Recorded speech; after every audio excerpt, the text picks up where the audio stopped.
Tiger White. There's an energy when you hold me, when you touch me. It's so powerful. I can feel it when you hold me, when you touch me. It's so powerful.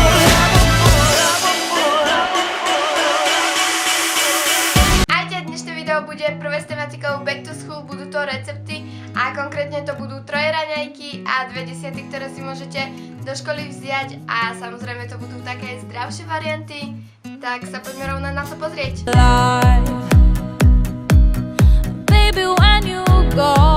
Ako prvé tu mám tieto veľmi rýchle raňajky, ktoré sú naozaj veľmi jednoduché a rýchle. Budeme potrebovať iba banán, mlieko a mrazené čučoriedky. Do nejakej nádoby si poukladáme banán a čučoriedky. Ja som použila iba hrst čučoriedok a potom som to doliala mliekom.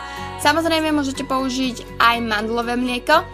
Ďalej budeme potrebovať mixer, ktorým to všetko dokopy pomixujeme, aby nám vznikol smoothie alebo teda milkshake.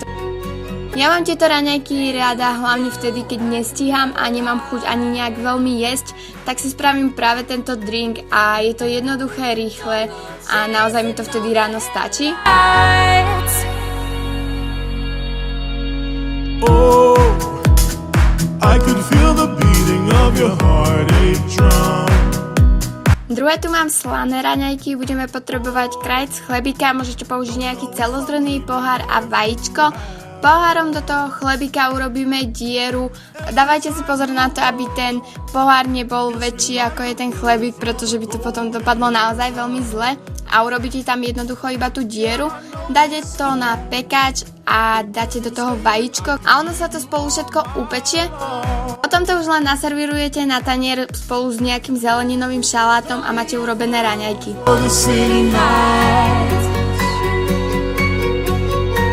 Ako posledné raňajky tu mám ovsenú kašu, sú to moje najobľúbenejšie raňajky. Budeme potrebovať mlieko, ovsené vločky, arašidové maslo, javorový sirup, kokos, brusinky a banán. Banán si dáme do misky a spolu s arašidovým maslom to popučíme. Do tejto zmesi pridáme kakao, na ktoré som teda zabudla, ale pridáte ho tam. Taktiež pridáte ovsené vločky a trochu javorového sirupu. Toto všetko zalejeme mliekom a dáme to na minútu do mikrovlnky. Keď to vyťahneme z mikrovlnky, tak to jednoducho všetko premiešame dokopy, aby sa to kakao spojilo spolu s tým banánom a všetko jednoducho, aby to bolo poriadne premiešané.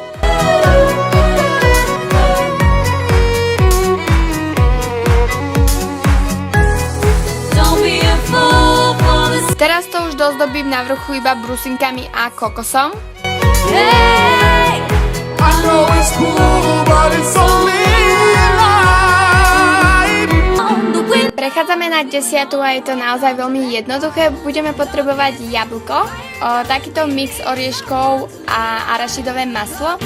Jablčko si nakrájame na takéto prúžky, nebudeme ho krájať teda ako zvyčajne, ale práve že ho budeme krájať tou inou stranou, ako keby nám v ňom mala vzniknúť tá hviezda a ten stred vyrežeme nožikom, aby nám tam nevadilo to tvrdé. Jablčko si natrieme arašidovým maslom, to akú vrstvu použite, to je na vás a teda ako vám to arašidové maslo chutí. A na záver to už iba posypeme tým mixom, či už použijete oriešky alebo aj ovocný mix, to je na vás.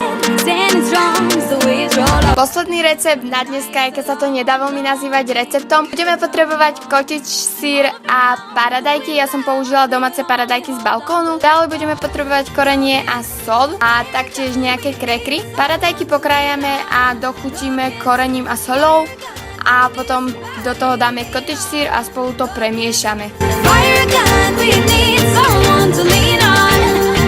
Použila som desiatový bol, ktorého som dala ešte 2 boxy, do jedného som dala ten šalát a do druhého som dala krek. Ja som použila slaninové krekry, ale odporúčam vám použiť skôr tie slané. To by bolo všetko pre toto video. Ak by ste niečo z toho skúšali, určite mi dajte vedieť, ako vám to chutilo. Ja dúfam, že sa vám video páčilo, určite mi napíšte váš názor do komentára, dajte like, ak ma neodoberáte, tak ma určite začnite odoberať. Taktiež ma môžete odoberať na sociálnych sieťach, ako je Facebook a Instagram. A to je naozaj všetko. Vidíme sa v ďalšieho videa. Ahojte! Like every night.